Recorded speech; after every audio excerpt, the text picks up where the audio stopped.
In this video, we'll teach you how to use Duolingo offline. So if you don't have an internet connection, this guide will help you to continue using Duolingo.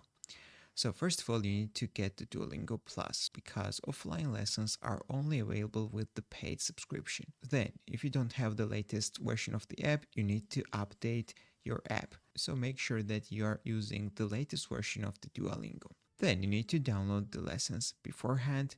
So while you have got the internet connection, you need to open the course you want and Duolingo will automatically download upcoming lessons so you can use them offline. Then you can cut off your internet connection. So once your lessons are downloaded, you can turn off Wi-Fi or mobile data, open Duolingo, and you will still be able to practice the downloaded lessons. Sync progress later. When you reconnect to internet, Duolingo will sync your progress and update your streak. There are some tips. Make sure to open the course while online before going offline, so lessons get saved.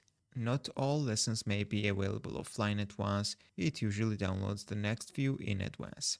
So that's how you can use Duolingo offline. If this video is helpful for you, don't forget to click the like button and don't forget to subscribe.